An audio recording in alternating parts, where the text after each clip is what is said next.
a mi objeto de estudio, a mi partícula de fluido, y le voy sacando fotos a esa partícula. Esta línea es euleriana. En cada punto del espacio yo tengo una velocidad y no me importa quién es el fluido que está acá, ¿sí? Sino simplemente su propiedad, pero en el punto del espacio. No me importa si ahora es una partícula, si acá hay otra, si después es otra. Entonces, ya tenemos estas dos definiciones. Línea de corriente, muy característica, vamos a ponerlo acá, de Euler, línea de trayectoria totalmente característica de Lagrange.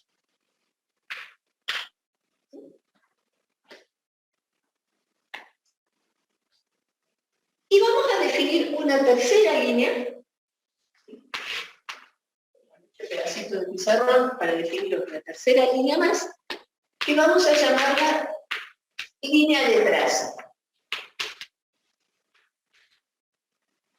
La línea de traza en inglés se llama straight line.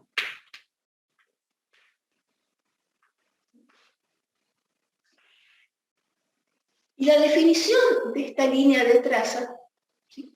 Y esta es la que casi todos conocemos, es la línea que une a todas las partículas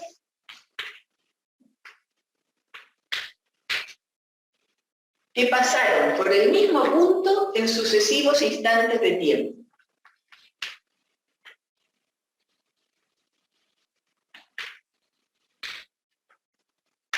Es una mezcla de euleriana y lagrangiana.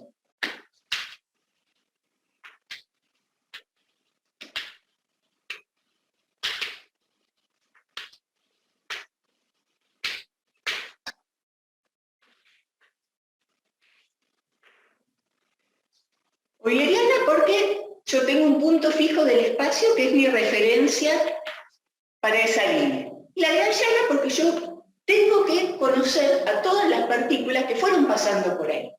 ¿Sí? ¿Qué es una línea de traza típica? La línea de tinta que vimos cuando vimos el experimento de Reynolds para flujo laminar o flujo turbulento. Yo tenía una corriente de agua, inyectaba tinta en un punto. Bueno, toda esa línea de tinta que yo veía dibujada, ¿qué era? Era la línea que unía a todas las partículas de fluido que habían pasado por la aguja, por el punto de inyección. Cuando yo veo el humo que sale de una chimenea y le saco una foto, estoy sacándole una foto a todas las partículas de aire que salieron de esa chimenea.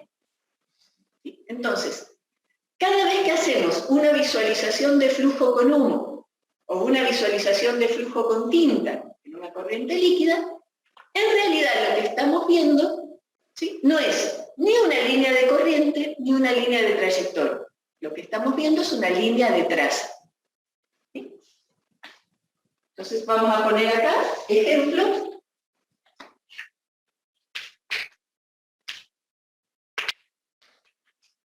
Inyección de tinta en líquidos o humo en gases. Entonces fíjense cómo esto, que es lo que uno piensa cuando le dicen línea de corriente, en realidad es otra cosa. No es exactamente esta definición, ni tampoco es exactamente esta definición.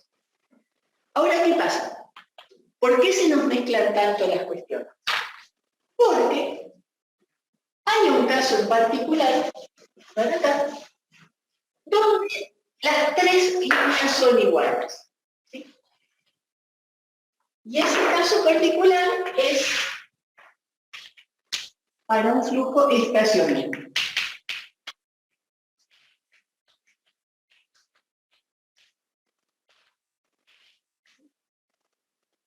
En un flujo estacionario,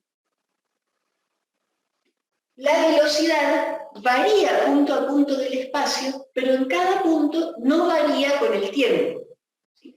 Lo que siempre decimos, si yo pongo a medir un anemómetro en un punto del espacio, en un flujo estacionario, siempre voy a obtener el mismo valor de velocidad. ¿Sí? Lo dejo midiendo y la curva a lo largo del tiempo es una recta horizontal. Ese instrumento siempre me da lo mismo. Entonces, en este caso, recordemos que matemáticamente lo expresábamos así, es decir, la variación local de mi propiedad, la variación en el punto a lo largo del tiempo es igual a 0, lo que tenemos es que la línea de corriente es igual a la línea de traza, es igual a la línea de trayectoria.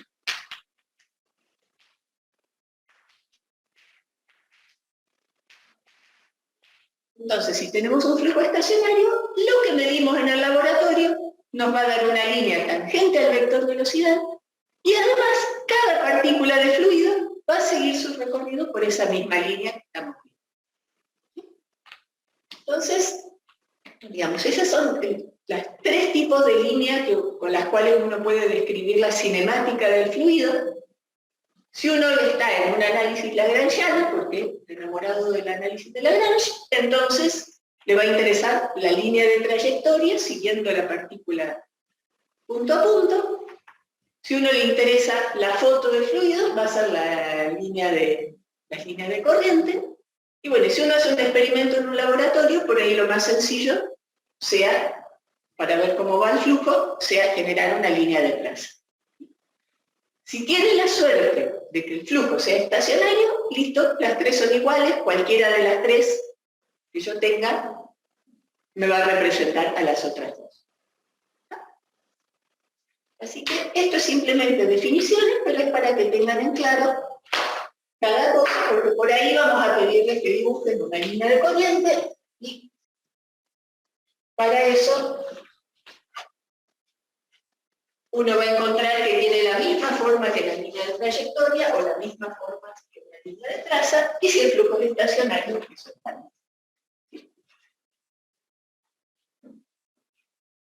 bien. ¿Quién hasta acá? Entonces, vamos a pasar a otro tema, un poco más matemático. Vamos a analizar un tensor. Y vamos a llamarlo tensor gradiente de velocidad. ¿Sí?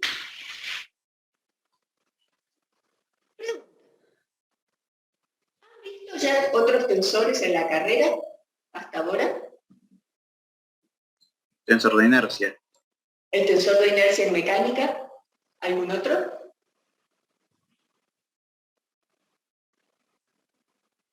¿En estructuras? ¿Tensor de tensiones? ¿No lo vieron todavía? Dejemos ¿De tensiones principales? ¿Cómo? ¿De tensiones principales? Las tensiones principales son las componentes del tensor de tensiones cuando lo diagonalizás. ¿Sí? Claro, todo eso sí. Sí, o sea, son componentes de un tensor de tensión. O sea, el concepto de tensor no es un concepto muy intuitivo, ni es un concepto con el que en matemática hayan trabajado mucho. ¿Sí? Vectores sí, vectores han tenido hasta para por los codos, por ahí los tensores no tanto, pero bueno, o sea, ¿qué es lo que diferencia a un tensor de un tensor de segundo orden de una matriz de 3×3? Uno siempre expresa un tensor, los tensores de segundo orden, como el tensor de inercia o el tensor de tensión o el tensor de deformaciones, como una matriz de 3×3. ¿Qué es lo que lo hace especial a esa matriz para que digamos es un tensor y no es una matriz cualquiera?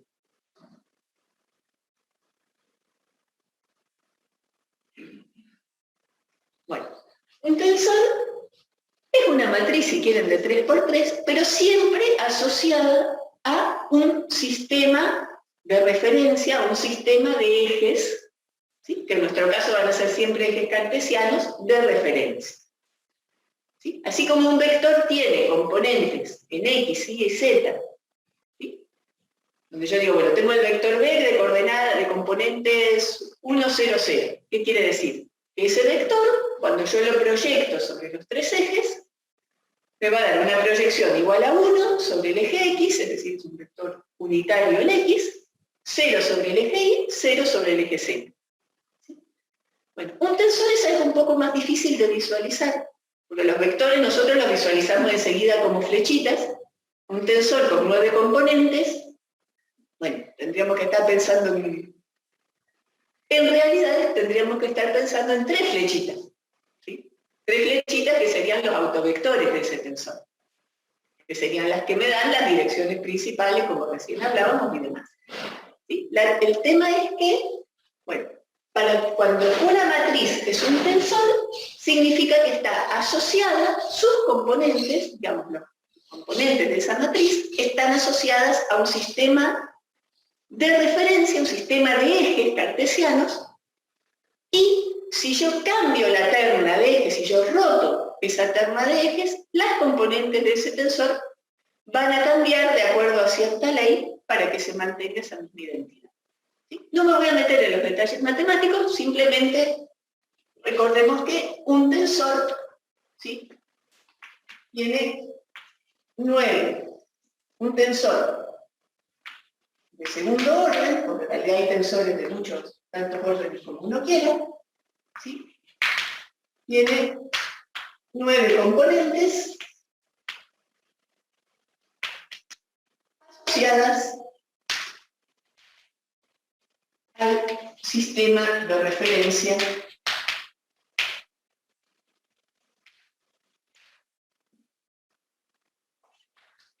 X y Z, donde yo lo estoy definiendo.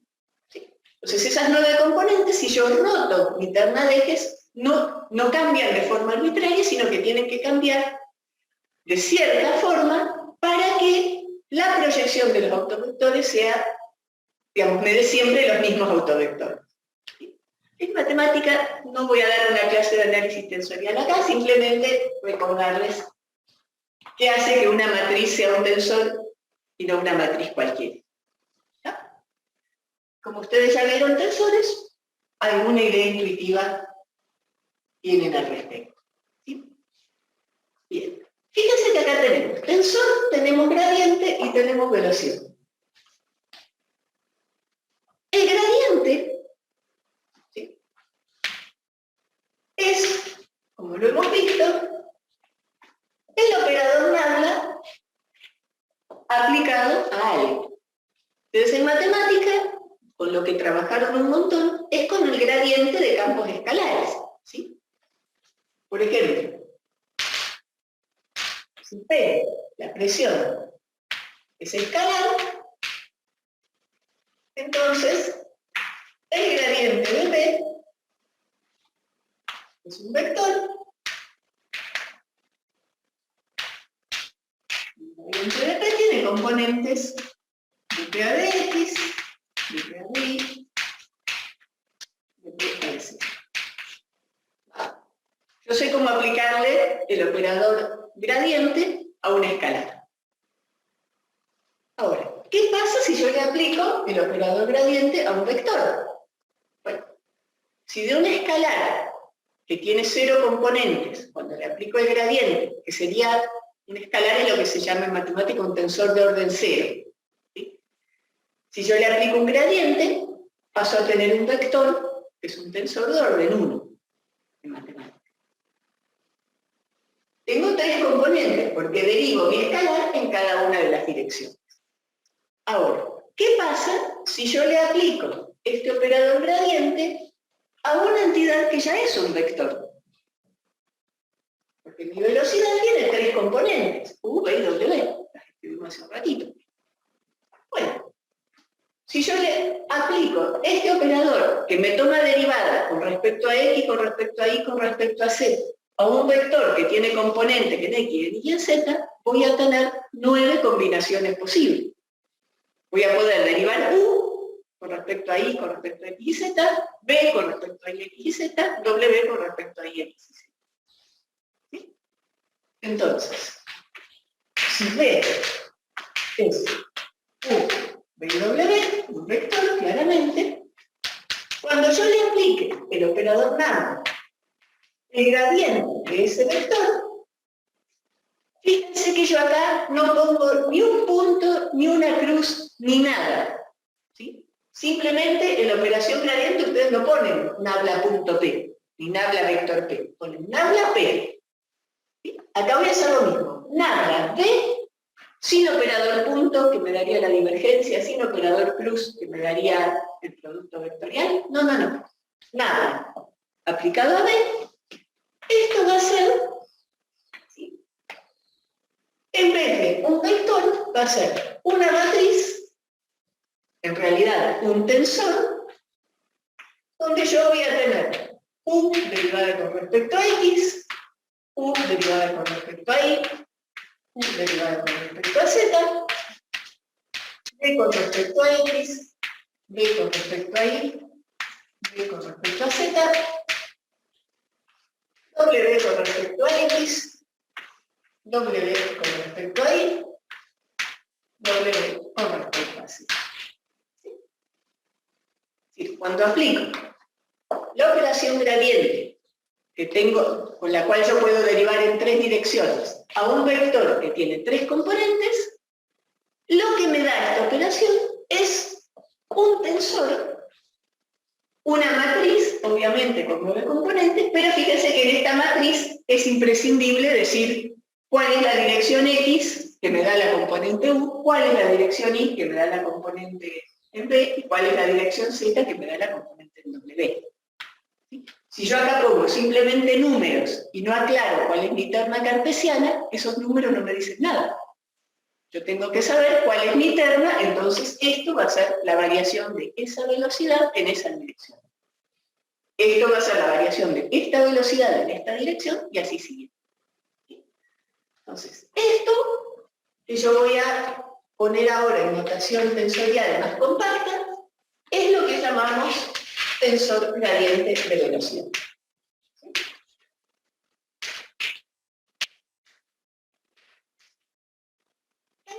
Más compacta, la notación que yo voy a usar varias veces en el curso, a esto lo voy a llamar derivada de UI con respecto a XJ, ¿sí?, donde tanto I como J pueden tomar los valores 1, 2 o 3. ¿Sí? U1 va a ser U, U2 va a ser B, U3 va a ser W, X1 va a ser X, X2 va a ser Y, y X3 va a ser C. Es decir, tomando esta notación tensorial, bueno, con este significado, que cuando I vale 1, yo estoy apuntando en la dirección X, cuando I vale 2 estoy en Y, cuando I vale 3 estoy en Z, toda esta matriz la puedo escribir de forma compacta como la matriz de los de U y A de XJ, donde IJ me indica, bueno, la posición del elemento en la matriz. Así que esta, digamos, es una magnitud totalmente cinemática. Fíjense que tenemos el campo de velocidades y su variación espacial. ¿Sí? No nos metimos con el tiempo. Acá me dice simplemente cómo varía el campo de velocidad, cada componente del campo de velocidad. ¿Sí? Por ejemplo, si nosotros vimos en este flujo, el flujo entre placas paralelas que vimos siempre, en este campo de velocidades, ¿sí?, todo mi campo de velocidades se reduce a una U de I en X, 0 porque no tengo velocidad vertical en Y. ¿Sí? Acá estoy poniendo mis ejes X e Y en esta dirección y Z perpendicular al pizarrón.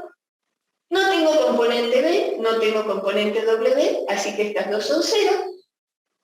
Y todo mi tensor de gradiente de velocidad, la única componente distinta de 0 que tiene va a ser B.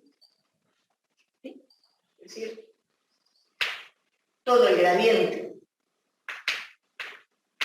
de B va a ser 0, igual a I, 0, 0, 0, 0, 0, 0. Para este problema particular. ¿Sí? Simplemente para ver un ejemplito. Los flujos, mientras más complejos son, van a tener más componentes de velocidad, más van a variar las componentes de velocidad en el espacio y puedo llegar a tener todas las componentes estas distintas de cero. ¿Bien hasta acá? ¿Estamos ahí todavía? Sí, profe. Estamos. Espero que me hayan hecho caso y hayan repasado la parte de matemática que les dije que íbamos a trabajar. Porque mucho de lo que sigue va a ser con campos vectoriales y sus propiedades.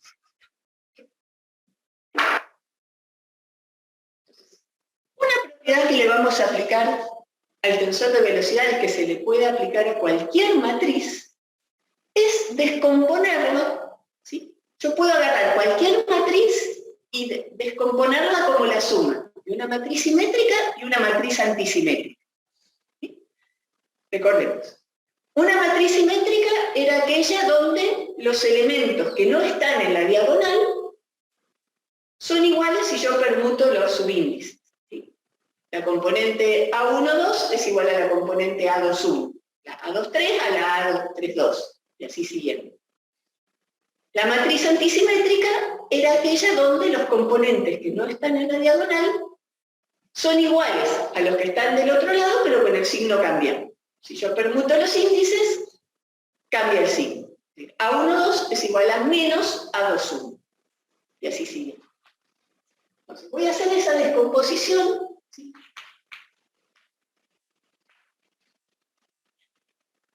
Y a mi tensor gradiente de velocidad, escrito como la matriz de las derivadas de un sub i con respecto de xj, lo voy a descomponer, lo voy a desarmar así. Un medio por u de xj, de j, ¿sí? Más un medio por ui j menos de un j a de x. Si ustedes hacen esta suma, un medio de ui a de xj más un medio de ui a de xj me da esto, un medio de un j de xy menos un medio de un j de xy me da 0. Entonces, este truquito es con el cual yo puedo agarrar cualquier matriz que sea, ¿sí? Y descomponerla, si es una matriz cuadrada, en una matriz simétrica y una antisimétrica. Si tomamos esto, que lo vamos a llamar la matriz E y J, vemos que es simétrica.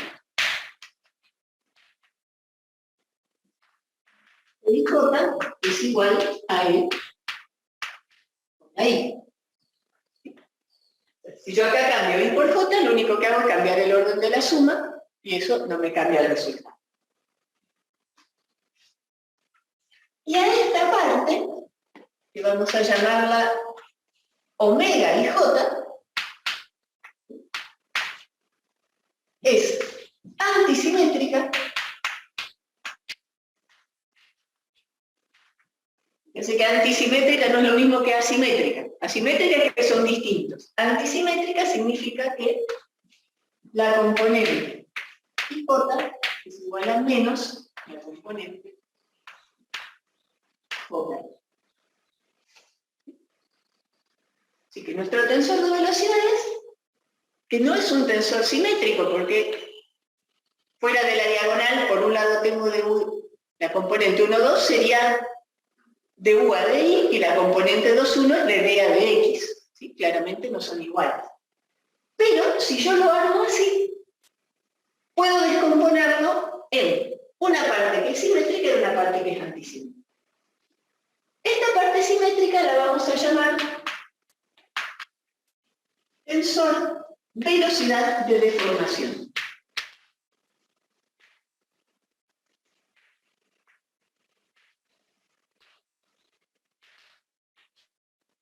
Y esta parte antisimétrica la vamos a llamar tensor rotación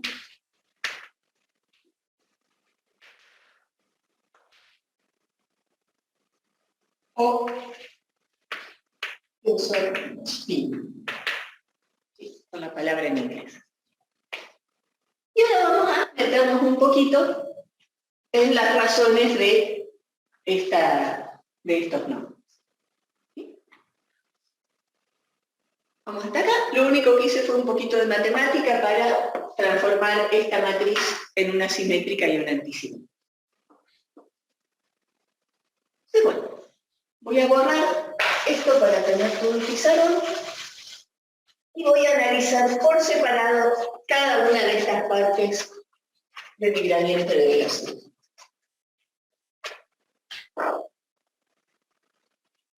Voy a empezar por la parte antisimétrica, que es más cortita. Este tensor omega y j, si yo aplico la definición, voy a salirme de la notación indicial y voy a volver a la notación cartesiana para que sea mejor.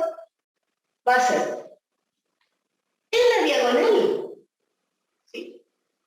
Voy a tener dy de x, un medio por dy de x menos un medio por dy de x. ¿Sí? En la diagonal, recuerden que esto era, lo pongo acá, ustedes no hace falta que lo escriban porque ya lo tienen, un medio de xj menos de uj a de x.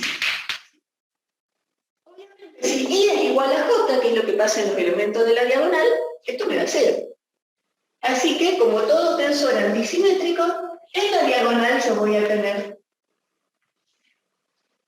que las tres componentes de la parte antisimétrica de mi tensor son 0. La componente 1, 2 va a ser de 1 a dx2 menos de u2 a x1. Es decir, dy de y menos de ba de x.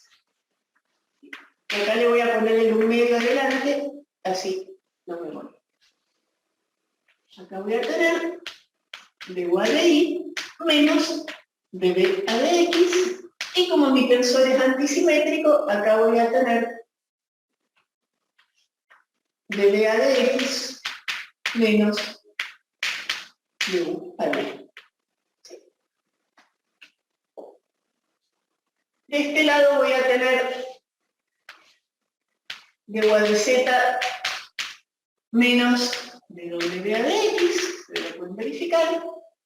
Acá voy a tener de b a de z menos de w a de y. Acá voy a tener de w a de x menos de a de z. Y acá voy a tener de w a de y menos de b a de z.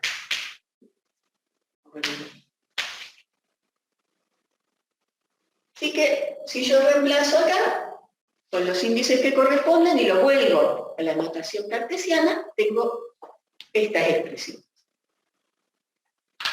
Entonces, si nosotros analizamos un poco, vemos lo que efectivamente tiene que pasar. Esto es igual a menos lo de acá. ¿Sí? Esta componente va a ser igual a menos esta componente, y esta componente va a ser igual a menos la componente que tengo acá. Es decir, que este tensor en realidad tiene solamente tres componentes independientes. ¿Sí? Las de la diagonal son todas 0, y estas tres son iguales a estas tres cambiadas de signo. Así que, como tengo, ¿sí?, solamente tres componentes independientes,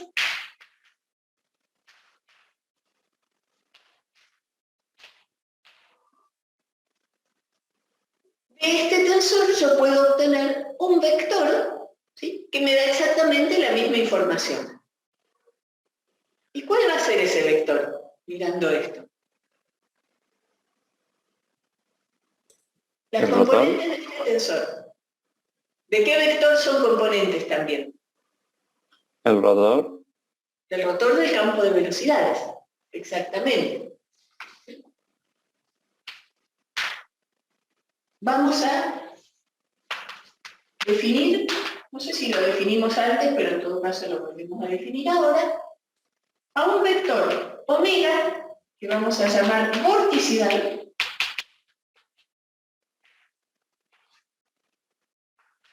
que va a ser igual al rotor del campo de velocidad.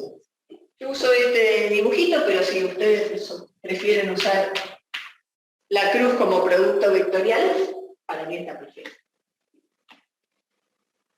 Bien.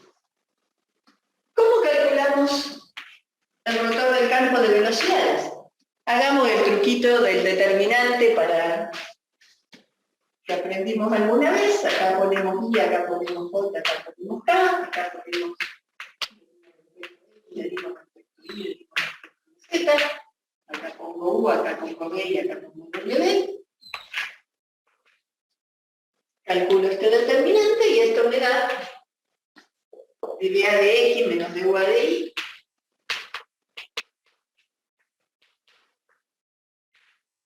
Y más, tengo que hacerlo al revés, dUA de Z menos dWA de X.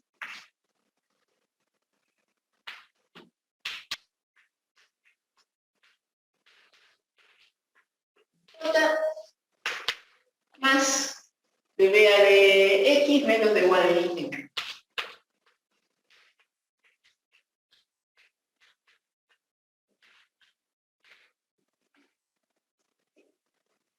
Sí. Acá yo tengo las componentes de este vector que voy a llamar vorticidad, ¿sí? Que es exactamente el rotor del campo de velocidad.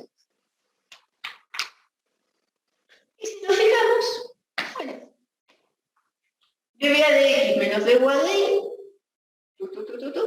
la tengo acá. dUA de Z menos dWA de X, la tengo acá. dBA de X. No, acá hice algo mal. Este está mal. El primero también está mal, ¿no, El primero profe? está mal, sí. El primero es dBA de Z menos dWA de X. dBA de Z menos dWA de Y. Entonces, el asterisquito se lo voy a poner a este.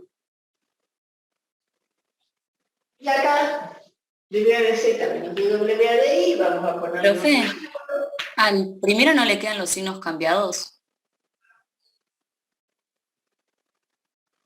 W, sí. En el video está bien. Lejos de la inmediatez. Entonces, WA de I menos de BA de Z. Menos de BA de Z. Y BW a de I menos de BA de Z lo tengo.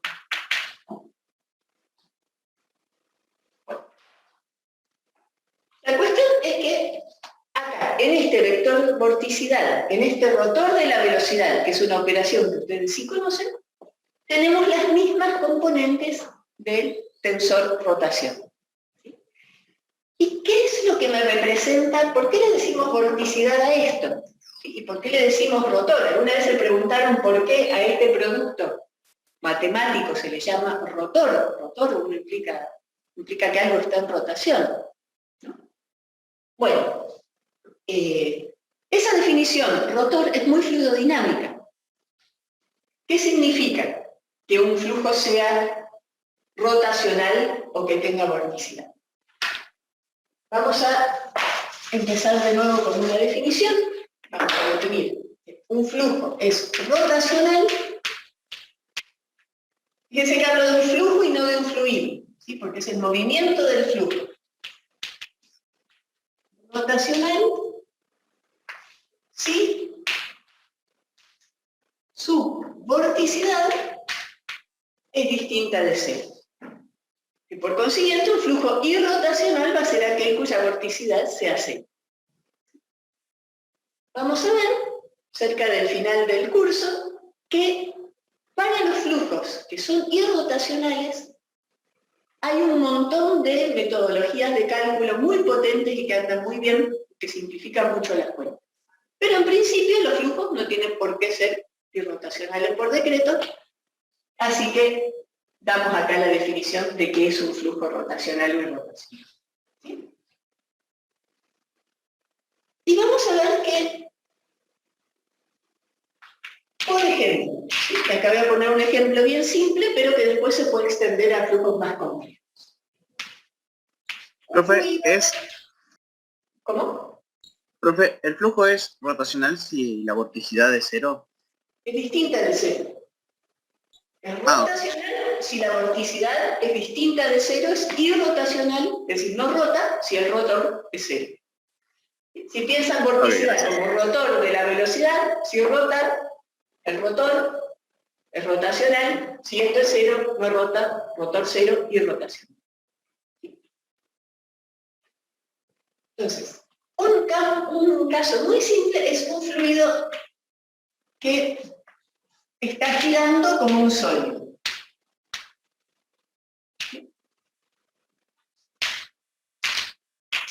Por ejemplo, si yo pongo un tacho de pintura arriba de un taburete y lo hago girar lentamente, al principio va a tener cierta inercia, pero después de un rato todo ese fluido adentro de esa lata va a estar rotando como si fuera un cuerpo sólido. ¿Sí?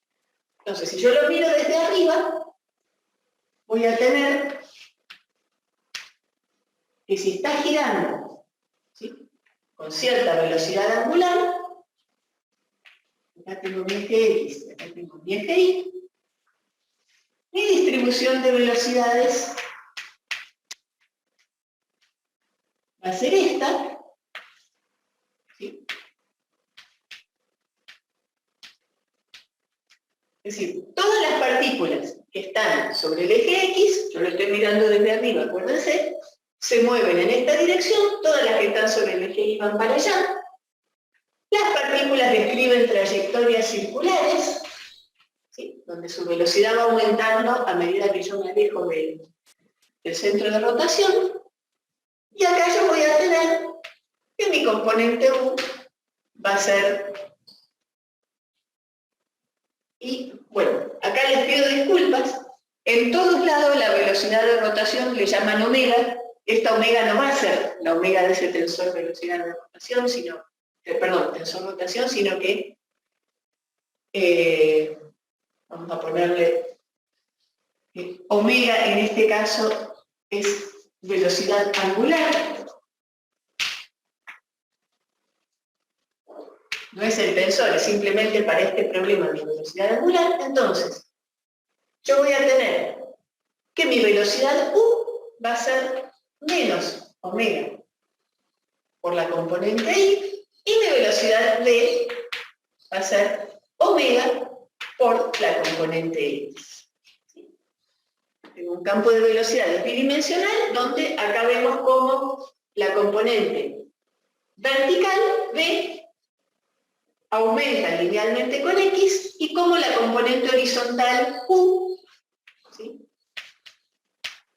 es negativa y aumenta linealmente con Y. ¿Sí? Acá tengo un nivel de X y acá tengo un nivel de Y.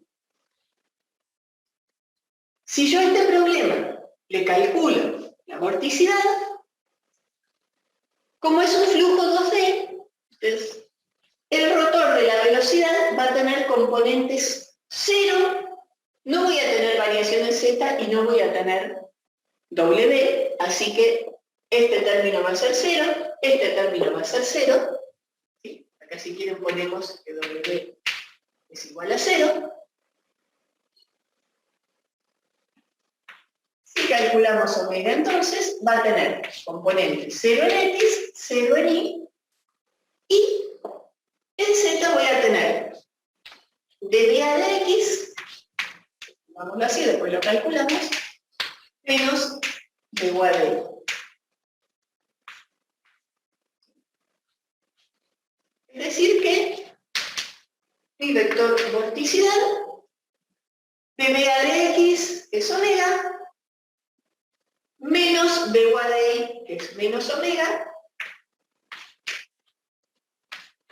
es igual a 2 veces omega en la dirección K perpendicular al pizarrón.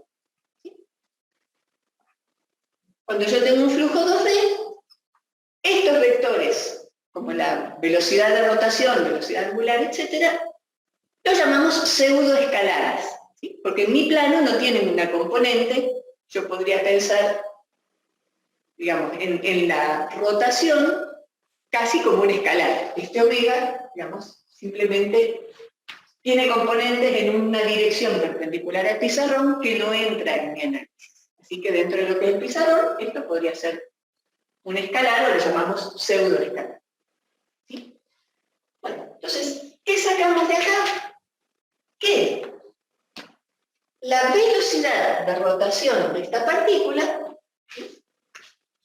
omega, va a ser el módulo de la vorticidad sobre 2. Fíjense que si yo agarro una partícula, la más fácil de ver es la que está justo en el origen. Está claro que esta partícula de fluido que yo tengo acá está rotando, ¿sí?, con velocidad angular omega. Pero si yo agarrara cualquier otra particulita de fluido, ¿sí?, que se mueva en este campo de velocidades, esta iría completando, ¿sí?, un giro completo sobre su eje, digamos, una rotación completa, también, una vez por segundo, o sea, omega veces por segundo igual que esto. Es decir, todas las partículas de fluido de este campo están rotando, ¿sí?, si yo miro su orientación, con velocidad angular omega, que es igual a la mitad del módulo del rotor. Así que de acá viene también el tema de que esto se llame spin o tensor rotación. Las componentes de este tensor, lo que me dan es lo mismo que las componentes del rotor de la velocidad, son proporcionales a la velocidad angular con la que está girando esa partícula de fluido, ¿sí?, con la que está rotando, cambiando su orientación a lo largo del movimiento. Fíjense que en este caso en particular yo estoy describiendo trayectorias circulares. Es fácil imaginar que una partícula rota. Pero yo puedo tener un flujo, ¿sí?, donde las líneas de corriente son perfectamente rectas y sin embargo las partículas están rotando. Por ejemplo, vamos a poner otro ejemplito conocido también.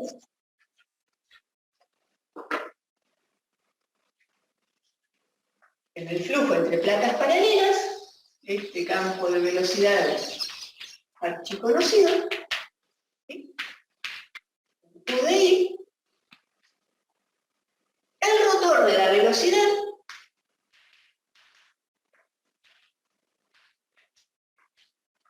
tiene componentes, ¿sí?, pongámoslo directamente la expresión analítica. Acá pongo I, esto es H, y la velocidad de acá arriba es V. U va a ser igual a V sobre H por U. Este es el campo de flujo con el que definimos la viscosidad y otras propiedades. Bueno, acá yo voy a tener de nuevo 0, 0, menos de U de I, más de V de X que no tengo, y esto me va a terminar quedando menos V sobre H en K. Y esto es distinto de 0.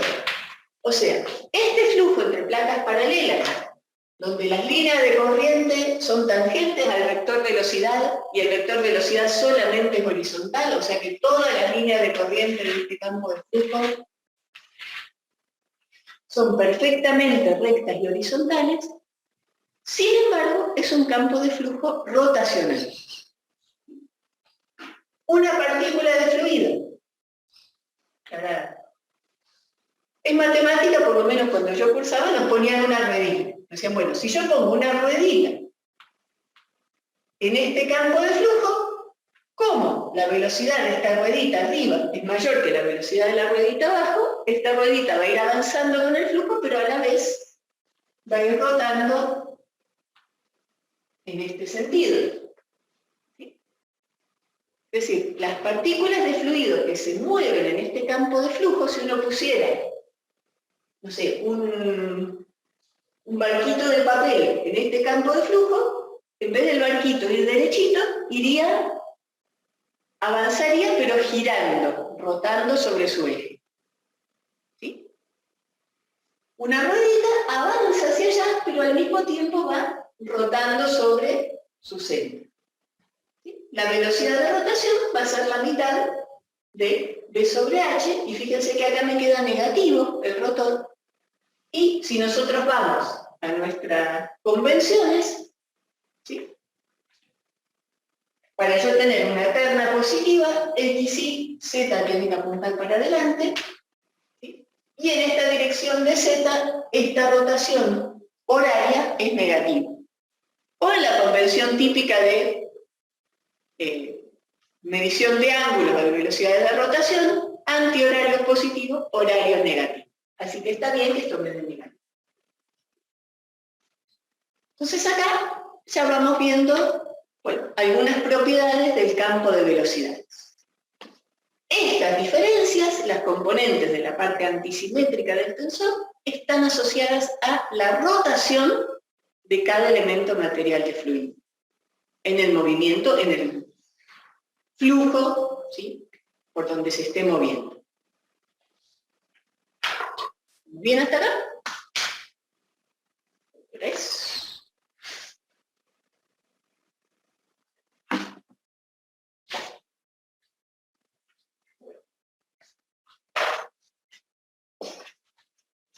¿Siguen ahí?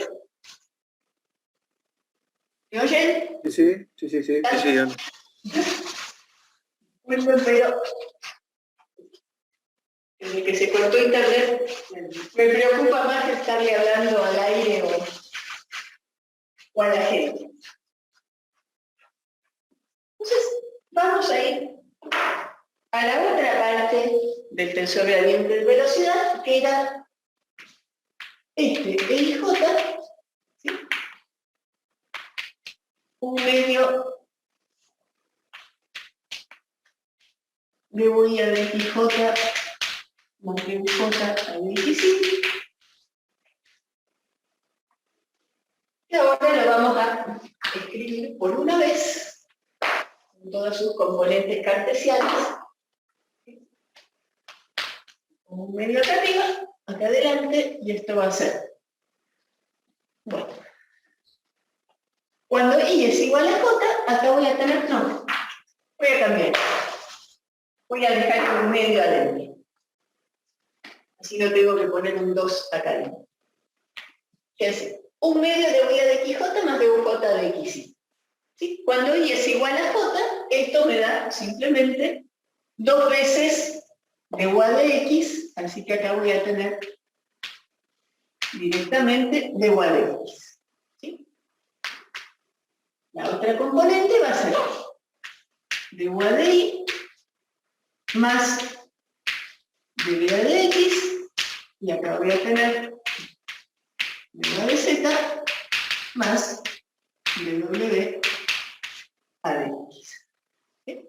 ¿Dejo el un medio acá adentro? Sí. Esta la dejo enterita y no le tengo que poner un 2. Acá voy a tener lo mismo que esto, lo escribo al revés por seguir la notación, pero es exactamente lo mismo, de BA de X más de BA de Y. Acá tengo de BA de Y, acá tengo un medio de BA de Z, de BA de Y, no, a ver, dA de X, dBA de Z, más dW, este sería la 2, 3, está bien, dWA de X. Acá voy a tener un medio dWA de X, de Z, un medio dWA de Y, de Z, y acá voy a tener un medio por 2 veces de dWA de Z, que directamente no. Entonces recordemos que esto era mi tensor velocidad de deformación, y ahora vamos a analizarlo de nuevo físicamente.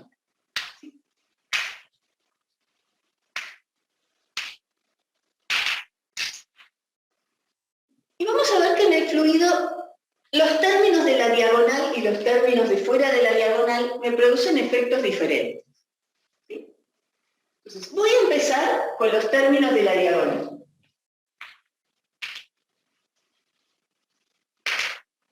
Los de la diagonal son, obviamente,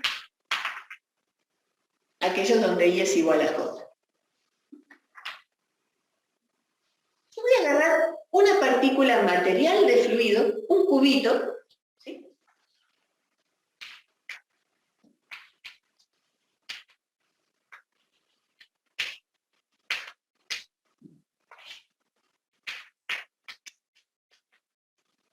Cubito material quiere decir que son siempre las mismas moléculas, ¿sí? O sea, nosotros podemos hacer un análisis, y vamos a hacer de hecho, a veces tomando una porción de fluido, pero donde tomamos un volumen de control, ¿sí? Recordemos que el volumen de control lo que tiene definido es una región del espacio, pero no siempre el mismo fluido. Bueno, acá yo voy a agarrar un cubito material. ¿Eso qué quiere decir? Que tomo siempre las mismas moléculas de fluido. La masa que tengo ahí es siempre la misma, no entra ni sale nada. ¿Sí? Entonces, este cubito material de fluido lo voy a poner en un campo de velocidades, ¿sí? Donde voy a analizar solamente el principio de UA de X y después vamos a ver que con lo demás es igual. Si esto tiene un cubo muy chiquitito, con dimensiones diferencial X, vamos a ponerle diferencial Y, diferencial de Z, no ser más felices, pero lo que me interesa es esta distancia, ¿sí? Y en este punto, yo tengo mi punto de coordenadas X y Z en este vértice, ¿sí? Y acá tengo mi velocidad Q. En este punto yo voy a tener mi velocidad, acá tengo U en X y Z, y acá tengo U en X más diferencial de X. ¿Sí? Y Z. Y Z no lo cambié, solamente me moví en la dirección de X. ¿Qué va a pasar con este cubito material? Voy a dibujarlo en color a las fronteras de mi elementito. Si le saco esta foto en el instante T y le saco otra foto en un instante T más delta T, ¿sí? Lo que voy a encontrar es que si la velocidad aumenta en esta dirección, es decir, yo tengo un dWA de X positivo, ¿sí? Un dWA de X positivo quiere decir que yo acá tengo U y acá tengo una U más grande. Esta cara, a medida que pasa el tiempo, se me va a ir alejando de la cara anterior, ¿no? O sea, si estos son dos autos, y el de adelante va más rápido que el de atrás, a medida que pasa el tiempo, el de adelante se va a estar alejando. ¿Sí? Así que mi foto en temas delta T va a ser, si este era mi cubito inicial, ahora mi cubito final se estiró, ¿sí?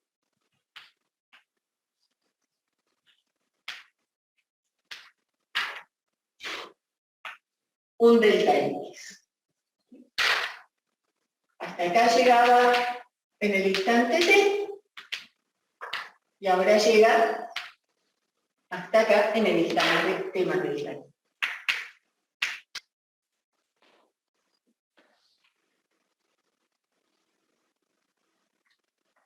Vamos a poner esto, cuánto se estima. Y este delta X aquí va a ser igual. El delta X va a ser igual a la diferencia de velocidades entre estas dos caras multiplicada por el tiempo que pasó. ¿Sí? Así que este delta X lo voy a poner igual a la diferencia de U por el delta U. ¿Sí?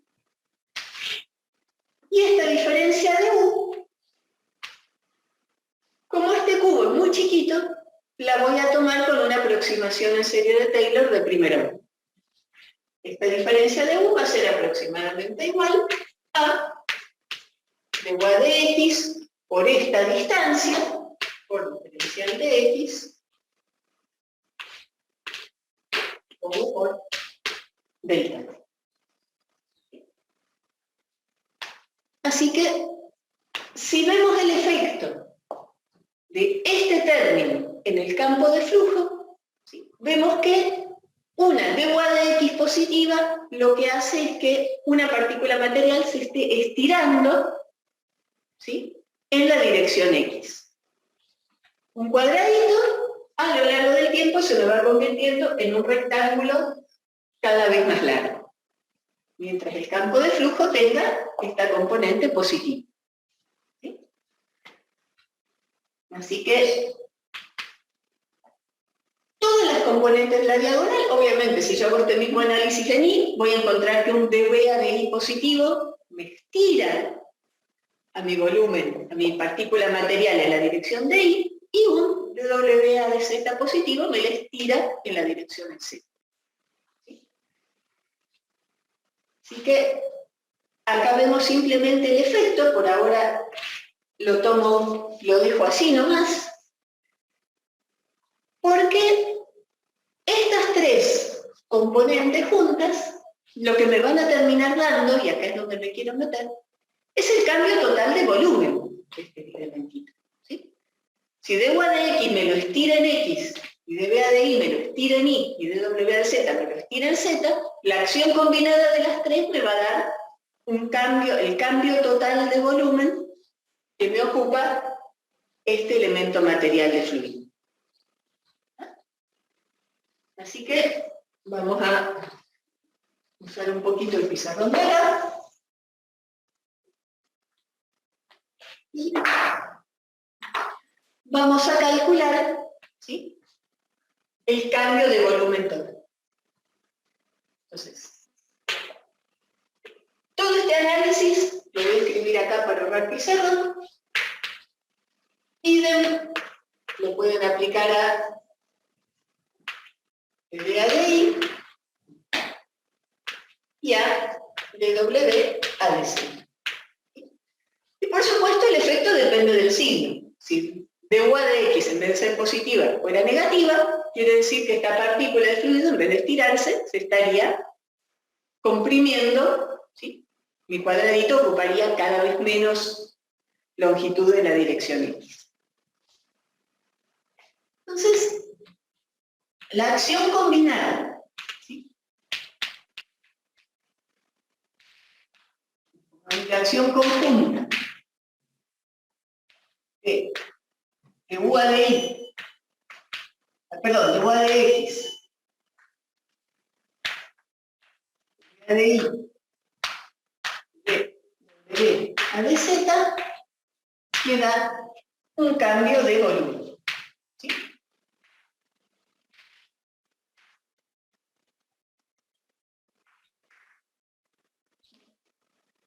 ¿Cuál va a ser este cambio de volumen?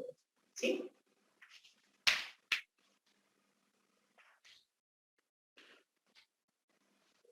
Este delta X lo voy a multiplicar. O sea, ¿cuánto me aumentó el volumen? por la superficie de esta cara. O sea, cuando se me está estirando en X, el aumento de volumen va a ser esta distancia por este de Y y este de Z. Entonces, el aumento de volumen total va a ser delta X por dY por dz. Esto es la superficie perpendicular a ese delta X, ¿sí? Más el delta Y que me produzca esta variación de velocidad vertical por la superficie, ¿sí? Si yo tengo una variación de B con Y, entonces esto se me va a estirar así, y el cambio de volumen va a ser delta I por la superficie vertical, que va a ser X de Z. Y lo mismo, si tengo un dWA de Z, esto se me va a estirar en la dirección perpendicular al pizarrón, un delta Z, y el cambio de volumen va a ser por X por Y.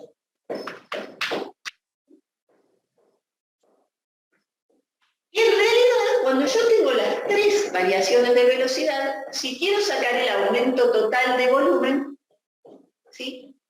Esto es simplemente el aumento de volumen que es de primer orden en los Vélez. ¿Sí? Después voy a tener productos, digamos, yo acá calculé cuánto se me estiró en esta dirección por la cara, cuánto se me estira arriba por esta cara, cuánto se me estira hacia adelante por esta cara. Y si quiero calcular el aumento total de volumen, me falta un rectangulito acá que es proporcional a delta Y por delta X, otro rectangulito que es proporcional a delta X por delta Z, otro rectangulito más. Y todos esos son términos de segundo orden, que acá no los estoy considerando. ¿Por qué? Porque yo finalmente voy a hacer que el delta T tienda a 0, entonces todos los términos de segundo orden se van a ir todavía mucho más rápido que los de primer orden. ¿Sí?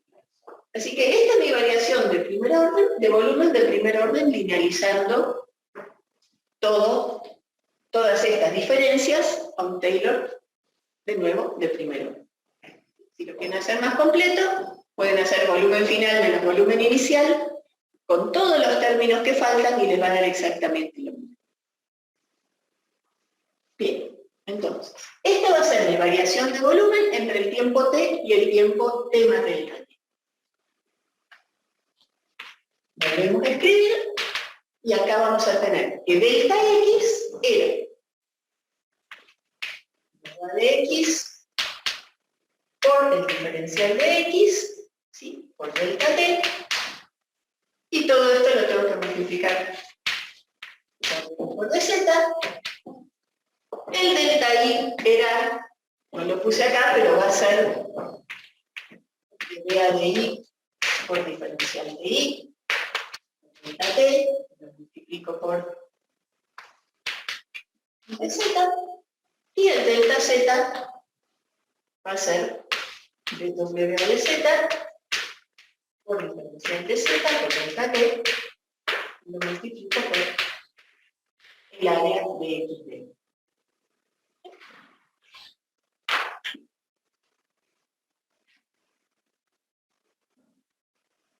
Entonces, lo primero que voy a hacer, lo puedo hacer en cualquiera de los dos órdenes, pero lo que voy a hacer primero es dividir todo, ¿sí?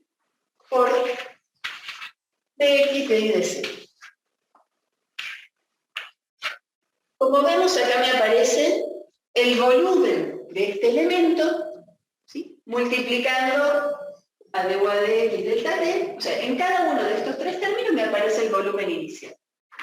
Entonces, voy a hacerlo más fácil y voy a poner mi variación de volumen dividido el volumen inicial que yo tenía, es decir, la variación específica de volumen, específica no en el sentido de volumen específico de volumen dividido masa, sino mi variación, llamémosla porcentual, la variación relativa de volumen. Variación de volumen dividido volumen. Variación de volumen sobre de X, de Y, de Z, esto va a ser igual a, paso todo esto dividiendo y me queda d igual de X más de B a de Y, saco delta T factor común, más de la propiedad de Z por delta. Y ahora voy a borrar acá, voy a seguir acá, acabando el pizarrón.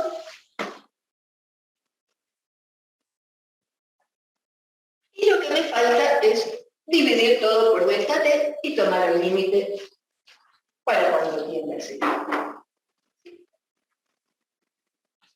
Entonces, la velocidad de variación de volumen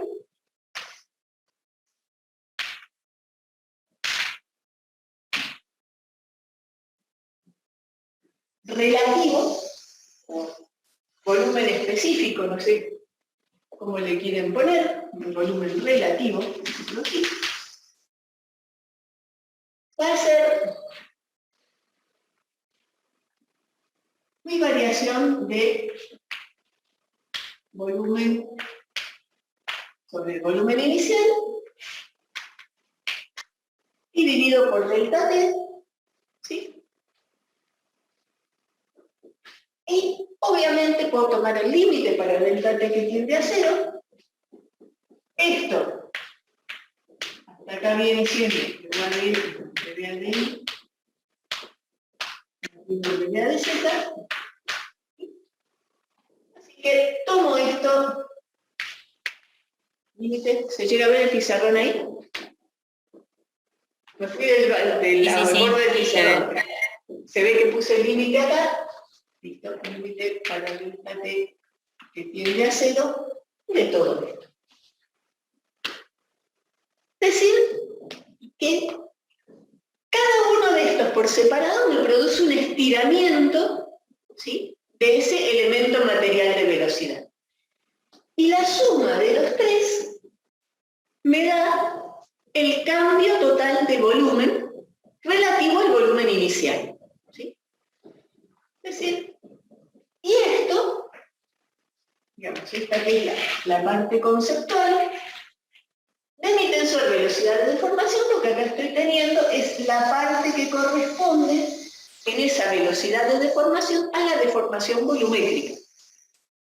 A que si yo tengo una cierta porción de fluido, ¿sí?, si la suma de estos tres términos es distinta de cero, en particular si es positiva, quiere decir que ese fluido está aumentando su volumen a medida que se está moviendo. ¿Sí? Y al revés, si es negativa, está disminuyendo el volumen que ocurre. ¿Sí? Entonces, acá vemos que la suma de estos tres términos, que además lo puedo escribir como la divergencia del vector velocidad. ¿Sí?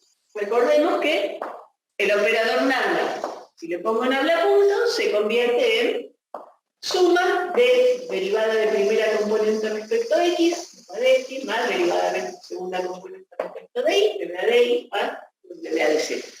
¿Sí? Así que extiendo esto y vemos que la divergencia de ese campo vectorial de velocidades está directamente asociada a la velocidad de cambio de volumen de una partícula material. ¿Sí?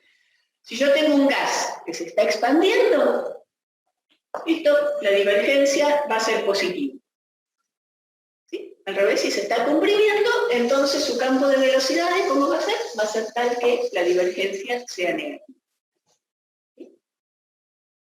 Y hay un caso muy importante, porque nosotros pensemos una cosa, vamos a recordar esto.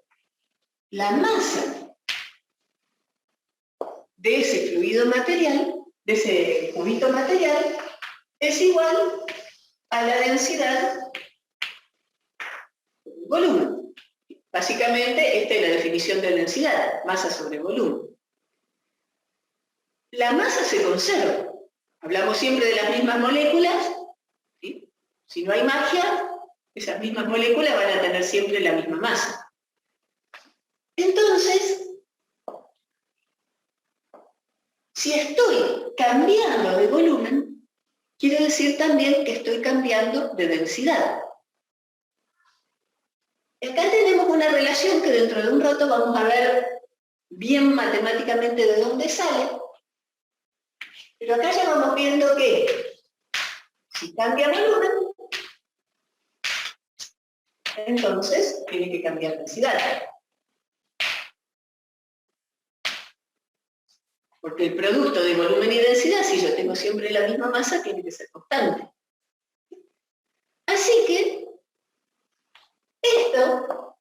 esta cuenta, esta divergencia, nos dice también cuánto está cambiando la densidad de un fluido. Fíjense que acá en ninguna parte apareció la densidad, para nada, solamente trabajamos con el campo de velocidad.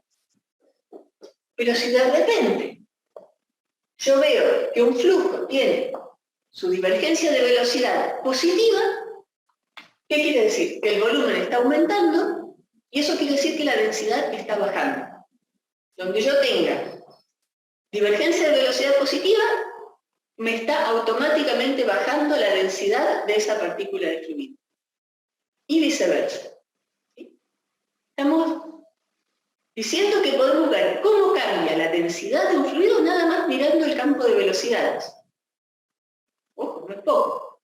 Así que esta operación, digamos, la divergencia del campo de velocidades es una magnitud muy importante cuando estudiamos la cinemática. ¿Sí? Tenemos el campo de velocidades, las derivadas de igual de x, de b de y, cada una por su lado, todo bien. Pero cuando sumamos las tres, si nos da positivo, estoy aumentando el volumen y bajando la densidad. Si da negativo, estoy achicando el volumen y subiendo la densidad. Y si esto da cero, ¿sí?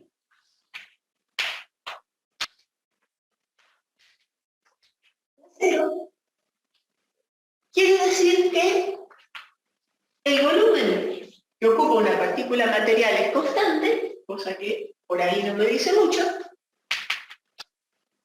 Lo que sí me dice mucho es que la densidad va a ser constante. ¿Sí? Es decir, un campo de divergencia nula es un campo de flujo incompresible.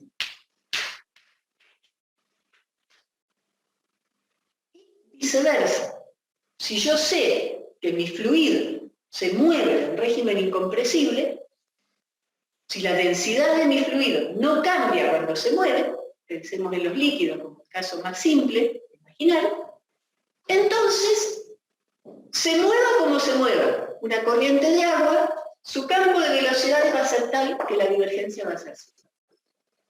¿Sí? Así que esta flechita que va para acá, también va para el otro lado.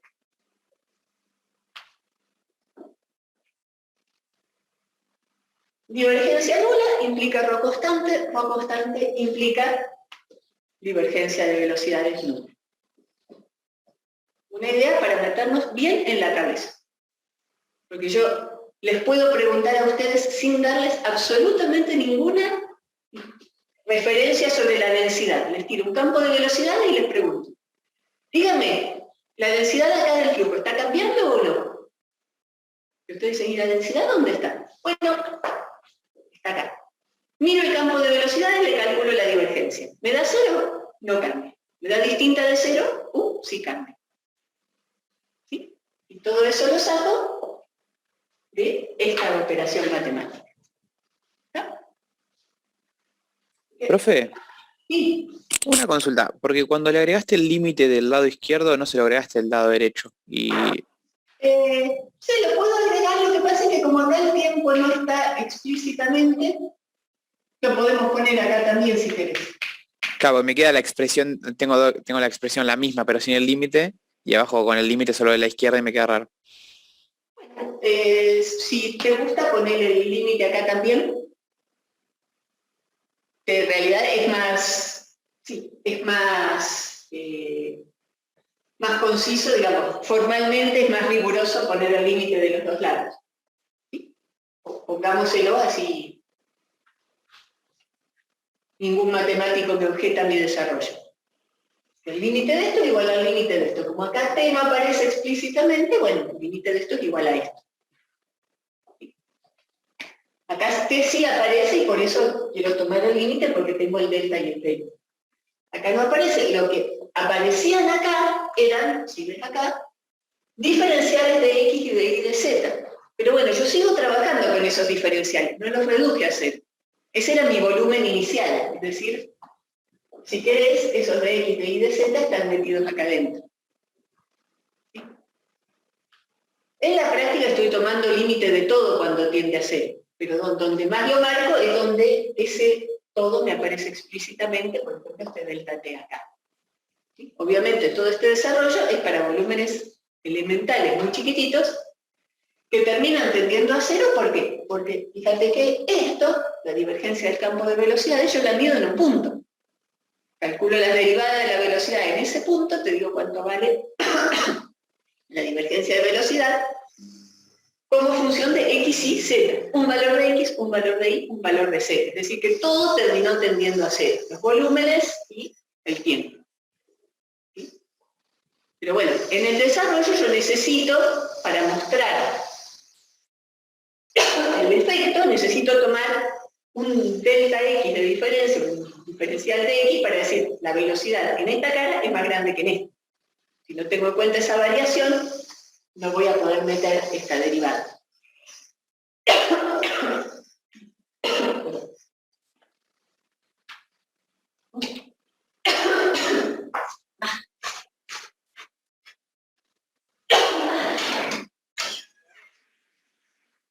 Polvo de tiza, más que el polen de los árboles, más que tener que hablar fuerte, mala combinación.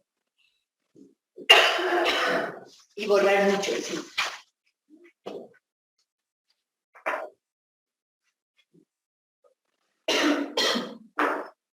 Bueno. Y nos falta ver los otros términos. Antes de empezar con esto les hago un comentario. En la planificación original de la materia yo no tenía en cuenta que nos iban a poner feriado el viernes. Así que hoy voy a extender un poquito la clase, ¿sí? Voy a hacer un poquito más larga y un poquito más larga la del martes que viene, porque así el viernes, bueno, no vamos a tener clase. Yo contaba con que si el 12 de octubre caía martes y se corría el lunes, entonces no perdíamos una clase, pero bueno, cuando ya tenía todo armado, decidieron poner este feriado puente en medio de la nada, para no romper con toda la planificación. Voy a estirar un poquito la clase de hoy. ¿Sí? Les pido disculpas, pero bueno, tienen todo el viernes feriado para reponerse. Bueno, vamos con los términos que me faltan, que eran los que quedaban fuera de la diagonal. ¿Sí? Entonces, de estos términos, medio de huilla de XJ, de UJ de XY, y quinto de J, ¿sí? Yo voy a tomar como representativo el que tiene de U a de I más de B a de X.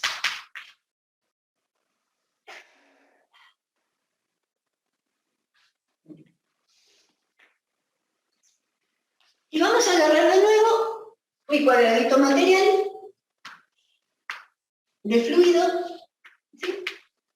Lo voy a dibujar en el plano nomás, porque acá no va a haber cambios de volumen involucrados.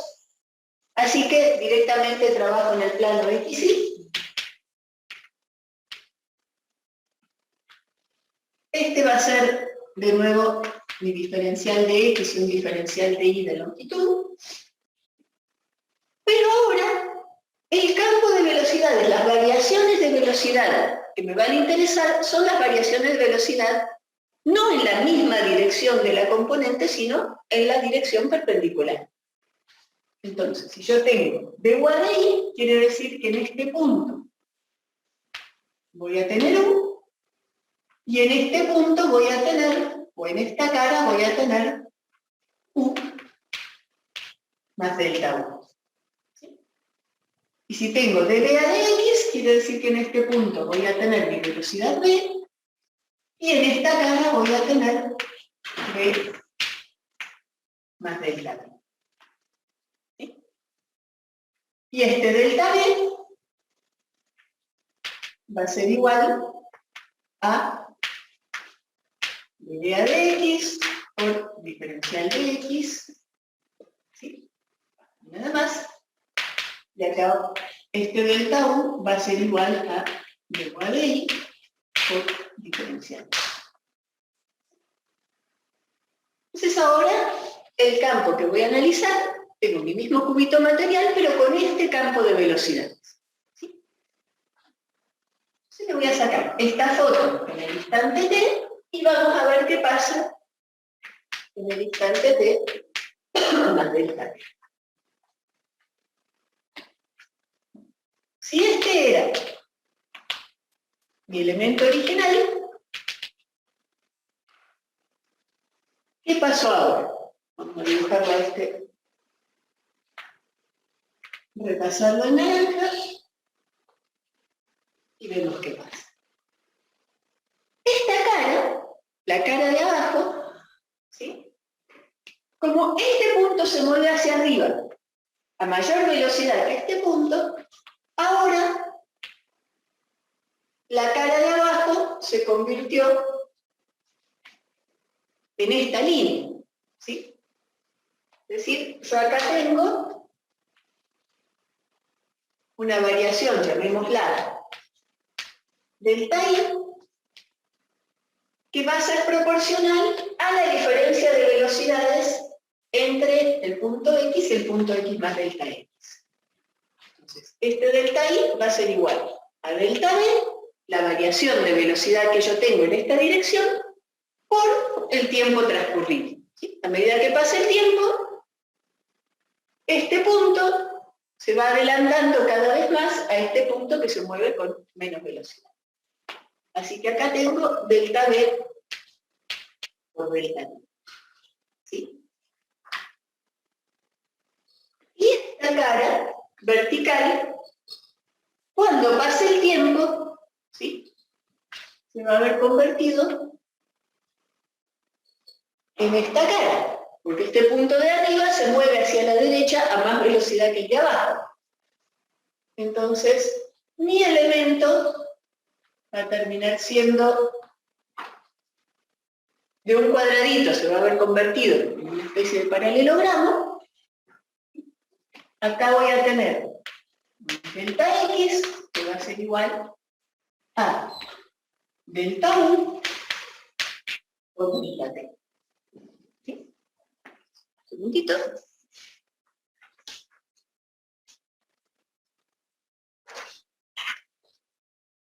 No quiero meter la pata con la escuela. Es que acá tuvimos una rotación que vamos a llamar gamma 1 y acá tuvimos una rotación que vamos a llamar gamma 2. Esta línea de flujo rotó un ángulo gamma 1, esta línea de flujo rotó un ángulo gamma 2. Este delta V por delta T lo vamos a escribir como dB a dx por diferencial de x por delta T, y este delta U por delta T va a ser dU a dy por diferencial de y.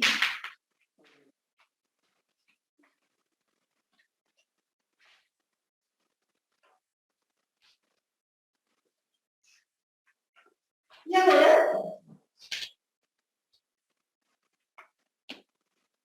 yo voy a tomar la variación angular total, ¿sí?, que sufrió estas dos líneas que primero generaban un ángulo recto, ahora tienen un delta gamma entre sí, ¿sí?, que va a ser igual a la suma, ¿sí?, como los puse acá, ahora tengo un delta gamma que va a ser gamma 1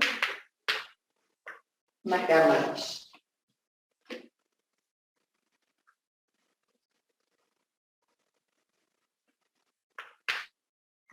Como esto va a ser chiquito, porque yo estoy tomando un delta t que va a terminar tendiendo a 0, entonces voy a aproximar estos ángulos con la tangente.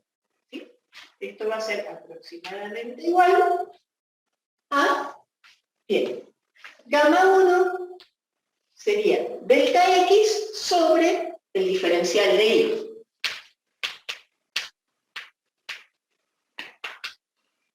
Gamma 2 sería delta y sobre diferencial de x. ¿Sí? Así que, si hacemos esta cuenta, delta x sobre diferencial de y va a ser d a de y, diferencial de y se me va, por delta t. Acá ponemos diferencial de y sobre diferencial de y para ver qué se va, por delta t. Y gamma 2 lo mismo. La de x, y se me va con dx, por delta t. ¿Sí? Así que, si yo paso el delta t dividiendo,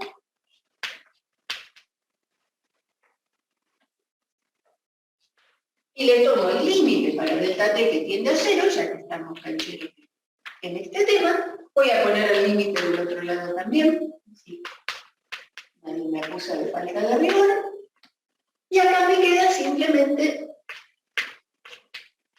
d a de y más d a de x. ¿Sí? Bueno, este delta gamma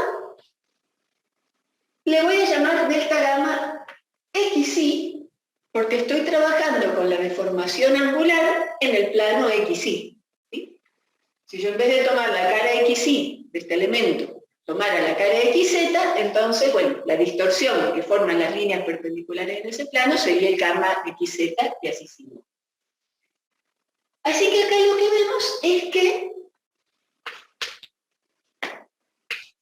gamma punto xy, que es este límite, la velocidad de deformación angular, exactamente esto, es igual a d a de x más d a de y, y esto es lo mismo que 2 veces la componente xy. Pero tomando como volumen de control este cubito de fluido que vemos acá, que ahora, ¿sí?, ya no es un cubito material, como veíamos recién, que se estira, que se comprime, que cambia de volumen o de forma, sino que ahora este cuadradito que vemos de dimensiones diferencial x, diferencial y, diferencial z, es un volumen del espacio. ¿Sí? Es un volumen de control muy chiquitito que va a estar siendo atravesado por el fluido en todas sus caras. ¿Sí? El fluido va a entrar por algunas de las caras, va a salir por otras, y nosotros vamos a hacer el análisis, el balance de masa en este volumen de control. ¿Sí? Entonces, acá vemos, por ejemplo, nosotros sabemos que para saber hacer el análisis en un volumen de control necesitamos conocer cómo varían las propiedades adentro y cómo es el flujo a través de cada entrada y cada salida. En este caso tenemos que las entradas y salidas son toda la superficie del volumen de control. ¿Sí? En este cubito no tenemos ninguna pared. Todas las superficies están siendo atravesadas por el flujo, entonces tenemos velocidad que lo atraviesa en las 6 caras del flujo. ¿Sí? Si agarramos una cara cualquiera, por ejemplo esta que está acá marcada con amarillo, que sería una cara XZ, ¿sí?, la cara que tiene diferencial X y diferencial Z de altura, bueno, no importa en este caso cuál cara es, lo que vemos es que la velocidad con la que el fluido atraviesa esa cara, que sería este vector B, tiene componentes, una componente en X, una componente en Y y una componente en Z. ¿Ven el mouse? ¿Ven el cursor, mejor dicho? Sí, Sí, profe. profe, lo Sí, vemos. sí. Bárbaro. Entonces puedo señalar acá. Bueno, entonces tenemos un volumen de control en el fluido donde en cada cara voy a tener una velocidad que va a tener una componente normal a la cara y componentes tangenciales a esa cara. ¿Sí? Bueno, entonces para hacer el análisis un poco más cortito o más simple, para no tener un dibujo súper complicado, lo que vamos a hacer es hacerlo en un plano. ¿Sí? Pero después esto obviamente se va a extender a las 3 dimensiones. Entonces, ¿qué es lo que tenemos en este plano? Nosotros vamos a poner nuestro sistema de ejes, ¿sí? El punto de coordenadas X y Z, que está marcado acá arriba, va a estar en el centro de este elemento. Este elemento es un prismita, ¿sí? Yo le digo un cubito, pero bueno, de X, de Y, de Z no tienen por qué ser iguales, así que es un prismita, y en el centro de ese prismita tengo mi origen de las coordenadas X y Z. ¿Sí?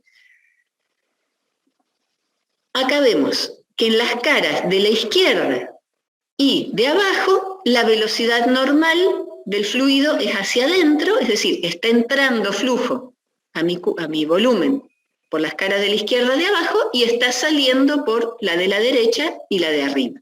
¿Sí? Y al mismo tiempo yo voy a estar planteando en cada cara las 3 componentes de la velocidad como positivas, ¿sí? Siguiendo los ejes X y Z que dibujé, que están marcados ahí. Así que vamos por partes despacito. Yo voy a tener, como este cubo va a ser muy chiquito, la densidad en el centro la voy a suponer representativa del cubo, voy a tener ρ definida en X y Z, ¿sí?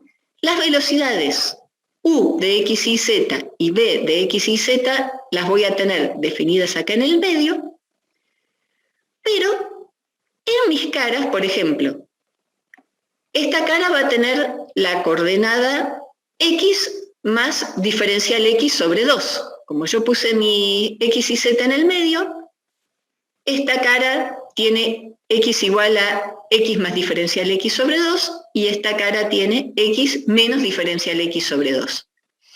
La cara de abajo es la cara que tiene Y menos diferencial Y sobre 2, pero estoy mirando la cara de abajo XY, y la de arriba es Y más diferencial de Y sobre 2. Entonces, mi velocidad U, que es la que yo tengo amarilla en esta flechita que va a la derecha, en esta cara va a ser U más du a dx por la distancia que recorrí, que es diferencial X sobre 2. ¿Sí?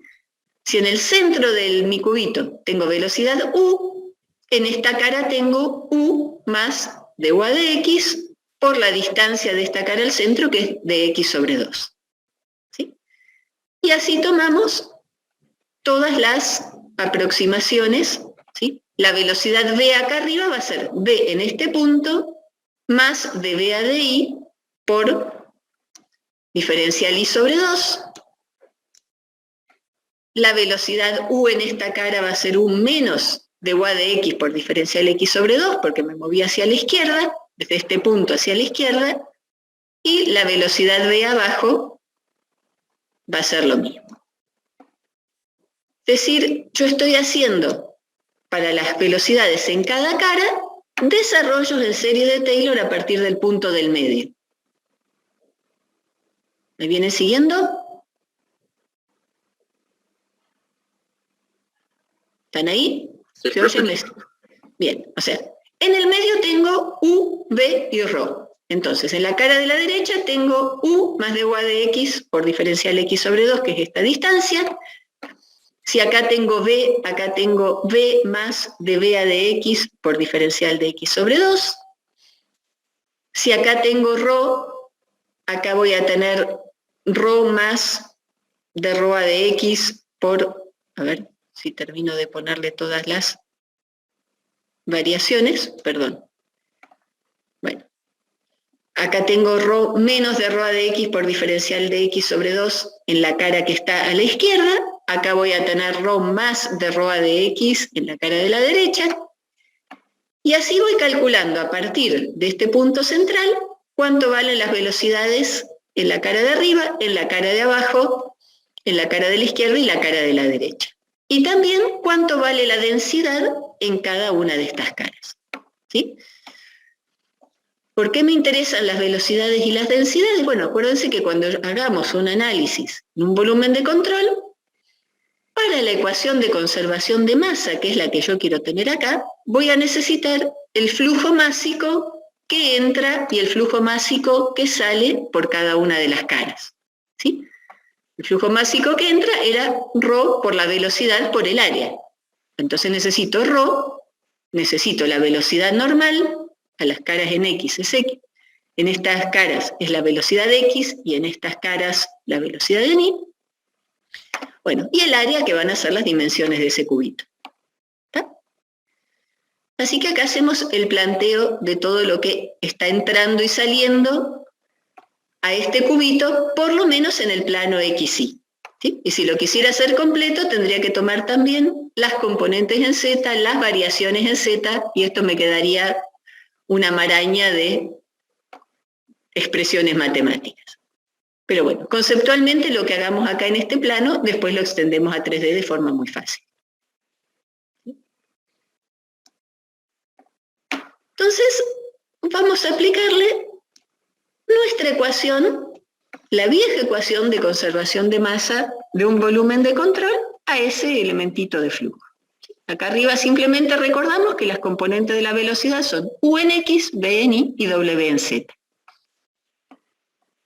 La conservación de masa decía, variación de masa, acumulación de masa en mi volumen de control, más la suma de todas las masas que salen, menos la suma de todas las masas que entran, tiene que ser igual a 0. ¿Sí? Esto lo vimos en análisis integral. Así que vamos por partes viendo cada uno de estos términos. ¿Sí?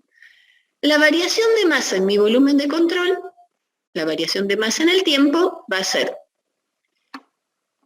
la variación de la densidad por el volumen. Pero ¿qué pasa? Acá tomamos un volumen de control que está fijo en el espacio. Entonces mi volumen va a ser siempre el mismo.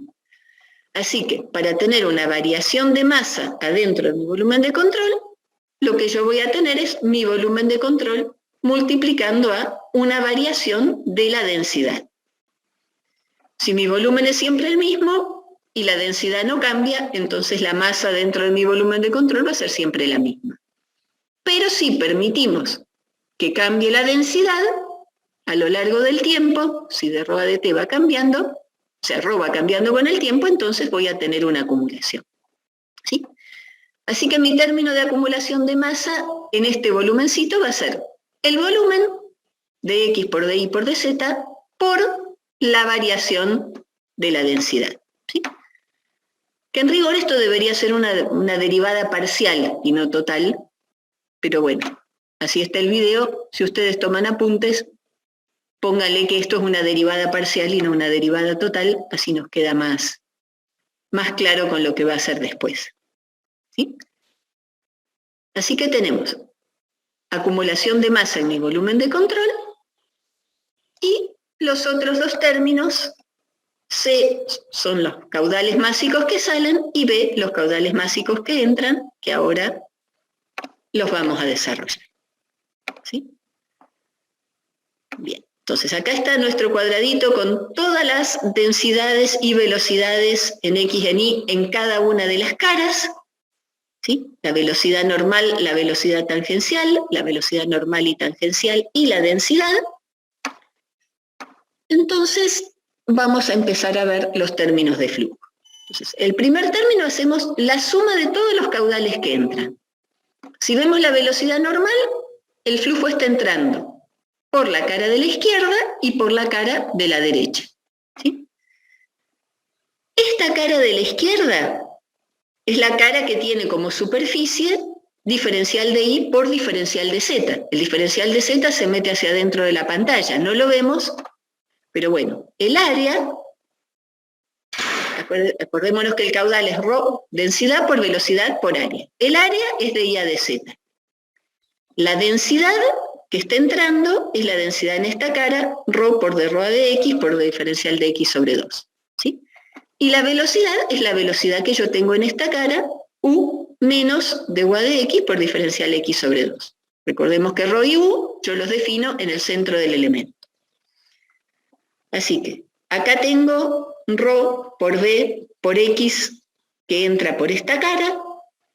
Acá tengo por abajo ρ definida en esta cara por la velocidad normal v menos dv a di diferencial de y sobre 2 que tengo en esta cara, por el área de esta cara que va a ser diferencial de x por el diferencial de z perpendicular.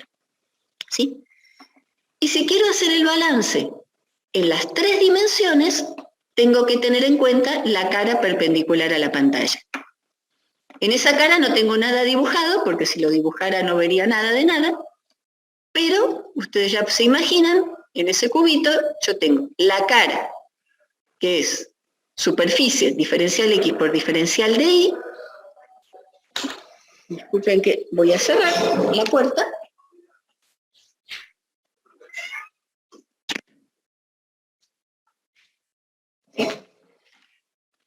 La velocidad perpendicular a esta cara, que va a ser w, pero evaluada en menos diferencial z sobre 2, así que va a ser w menos dw de z por dz sobre 2, y la densidad en la cara perpendicular a este cuadradito de entrada al pizarrón, ¿sí? O a la pantalla.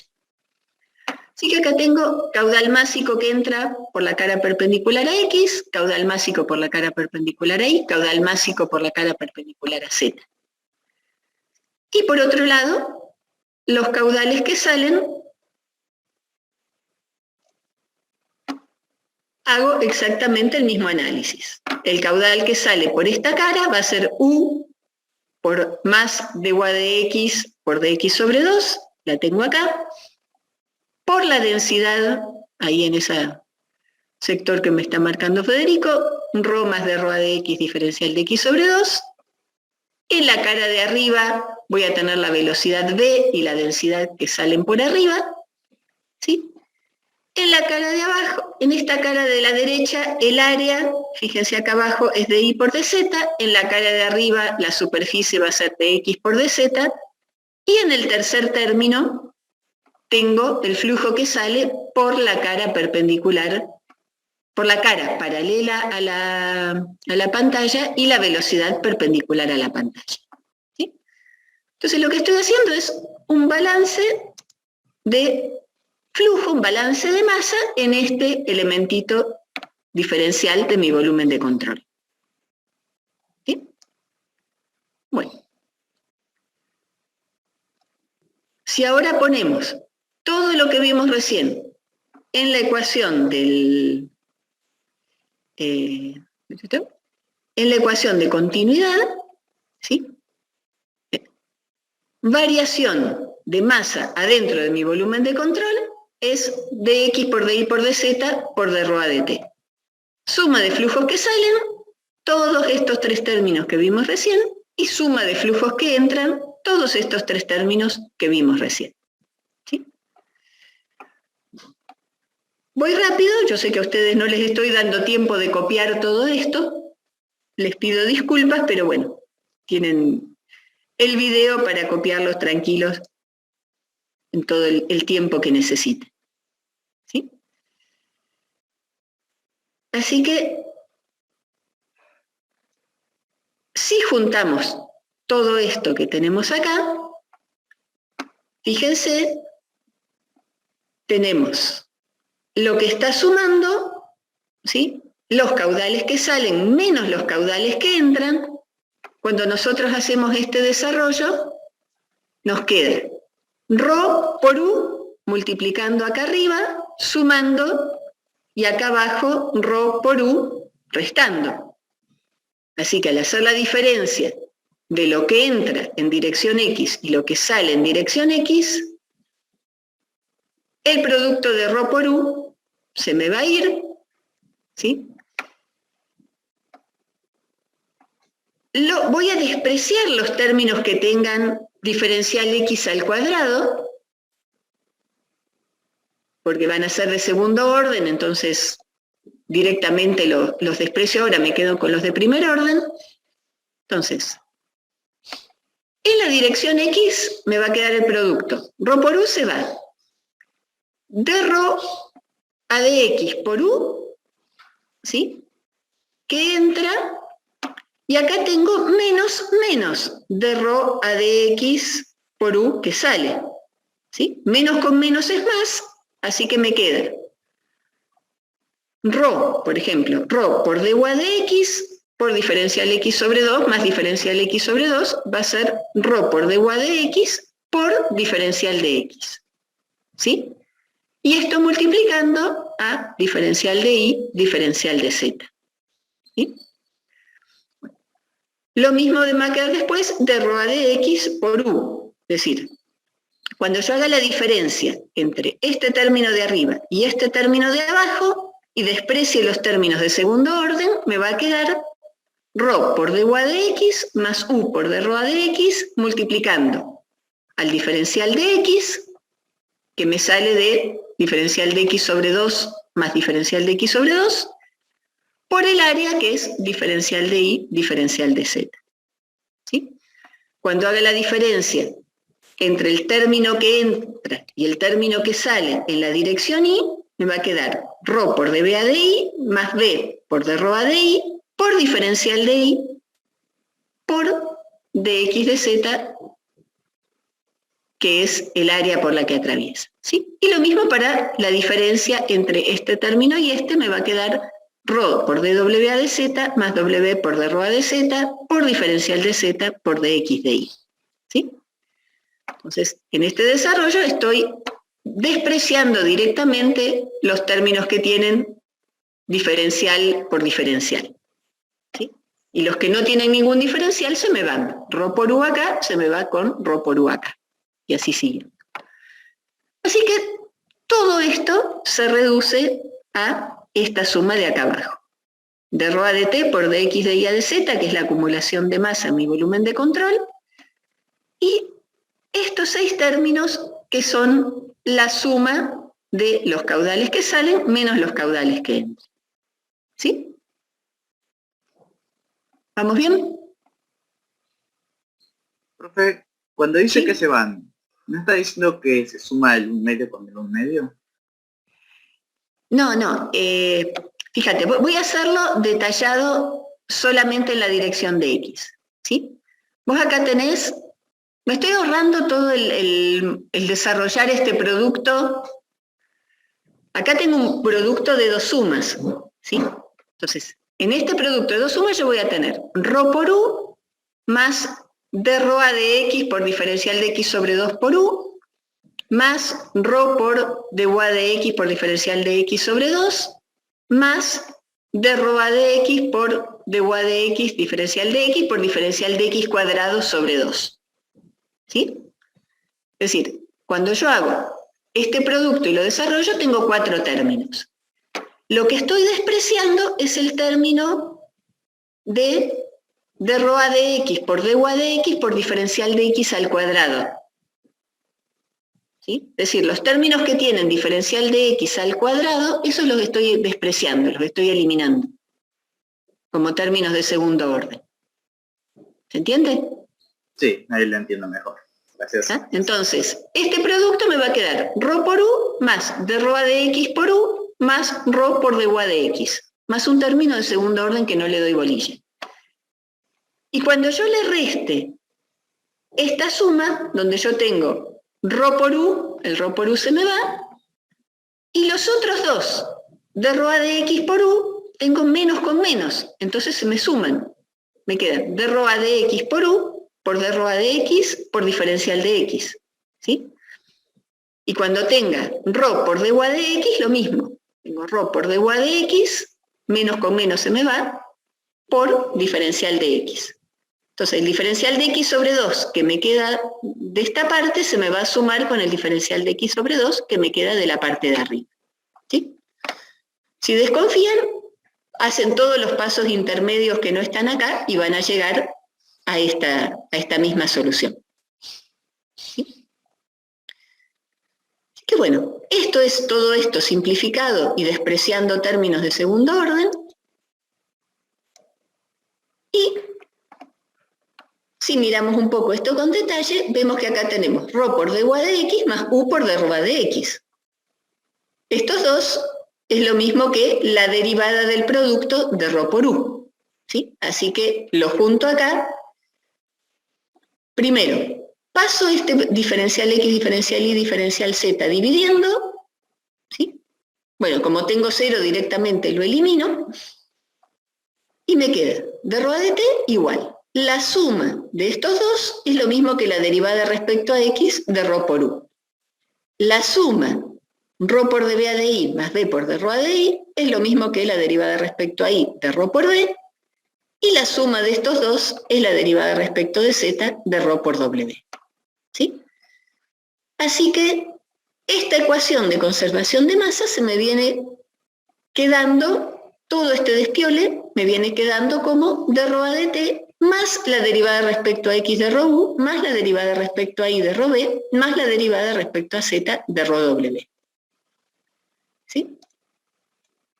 Y la suma de esas tres derivadas, fíjense si quieren, vuelvo un poquito acá, estoy derivando el producto de ρ por u, ρ por d y ρ por w, es lo mismo que el vector ρ por velocidad. ¿Sí? La velocidad es un vector. Si yo multiplico un vector por un escalar, me sigue quedando un vector. Así que, si yo considero que ρ por d es un vector, la derivada de ρ por u es la derivada de la componente en x de ese vector, más la derivada de la componente en y de ese vector con respecto a y, más la derivada de la componente en z de ese vector con respecto a z. Es decir, la divergencia del vector ρ por v. ¿Sí? Así que si quiero escribir de forma más compacta la ecuación de conservación de masa, la ecuación diferencial de conservación de masa, tengo la variación de la densidad en el tiempo, ¿sí? Acá sí la escribimos bien como derivada parcial, como debe ser, que esto es lo que varía la densidad en un punto fijo del espacio a lo largo del tiempo. Y después tengo la divergencia del producto de ρ por la velocidad, y esto me da 0. ¿Sí? Así que esta sería la ecuación de conservación de masa, pero en forma diferencial. Nosotros la vimos para la forma integral, que era esta expresión tan bonita, variación de masa en volumen de control igual suma de caudales que salen menos suma de caudales que entran. Ahora, eso mismo, pero para un volumen diferencial, se expresa como variación de densidad más divergencia de ρ por la velocidad igual a 0. ¿Sí? Y estamos expresando el mismo principio físico, que la masa se conserva. ¿Sí? Bueno, acá vemos otras formas de escribir esto desagrupando y reagrupando los términos.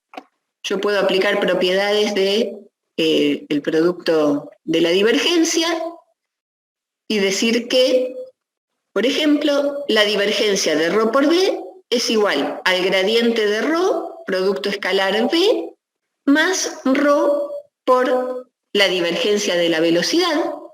¿Sí? Esta identidad vectorial la pueden demostrar ustedes en un renglón, que es simplemente desarrollar las derivadas y volverlas a juntar. Y cuando yo hago este desarrollo, ¿sí? Puedo juntar d ρ de t más ρ nabla v, perdón, este producto escalar en particular, nabla de ρ por v, lo puedo invertir, ¿sí? El producto escalar de dos vectores es conmutativo, así que d ρ de t más v escalar nabla ρ escalar v es lo mismo que v escalar nabla ρ, y d ρ de t más v escalar nabla ρ, estos dos términos juntos, ¿sí? Son lo que yo llamé derivada sustancial de ρ. ¿Está? Acuérdense, la derivada sustancial de una propiedad cualquiera, que era la derivada temporal de esa propiedad, más b escalar nabla aplicado a esa propiedad. ¿Sí? Si yo hago b escalar nabla rho, lo que obtengo es que estos dos términos son iguales a la derivada sustancial de rho. Así que otra forma de escribir la ecuación de conservación de masa es poner que la derivada sustancial de la densidad más rho por la divergencia de la velocidad es igual a 0. ¿Sí? Todas estas expresiones son equivalentes. Y acá entra y se pone en evidencia lo que dijimos hace un rato, que la divergencia de la velocidad está asociada a las variaciones de la densidad. ¿Sí?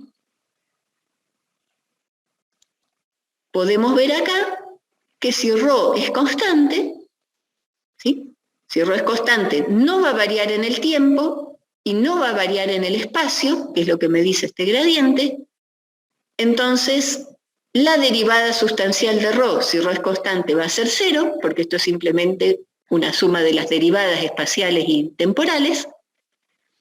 Entonces, si ρ es constante, toda la ecuación de conservación de masa se reduce a que la divergencia del campo de velocidades es igual a 0. ¿Sí? Y tenemos la conexión entre la conservación de masa y la propiedad cinemática de variación de volumen que dijimos hace un rato. ¿Está? Así que acá tenemos ecuación de conservación de masa en una de sus formas, ecuación de conservación de masa en dos formas más, para cada uno que le guste como más les guste. Si vamos un poquito más atrás tenemos esa misma ecuación de conservación de masa, pero expresada en componentes cartesianas, ¿sí? Así no tenemos que hacer aparecer el operador nabla ni el vector velocidad, sino simplemente las componentes y las derivadas. Pero bueno, todas estas son exactamente lo mismo. Y en el caso particular de que el flujo sea incompresible, de que ρ sea constante, la divergencia de velocidad igual a 0 equivale a la ecuación de conservación de masa para un flujo incompresible. ¿Sí? ρ constante implica divergencia de velocidad igual a 0 y viceversa. Divergencia de velocidad igual a 0, puesto acá, implica que d ρ a dt es 0, con lo cual la densidad tiene que ser constante. ¿Sí? Bueno. ¿Pudieron seguir este desarrollo? Yo sé que las cuentas las fui pasando muy rápido, pero las cuentas no tienen ningún misterio, es simplemente sumar y restar términos, hacer una serie de Taylor de primer orden, y ahí terminamos con todo. ¿Sí? Pero bueno, quería estirar un poquito la clase para poner esta parte de la clase del viernes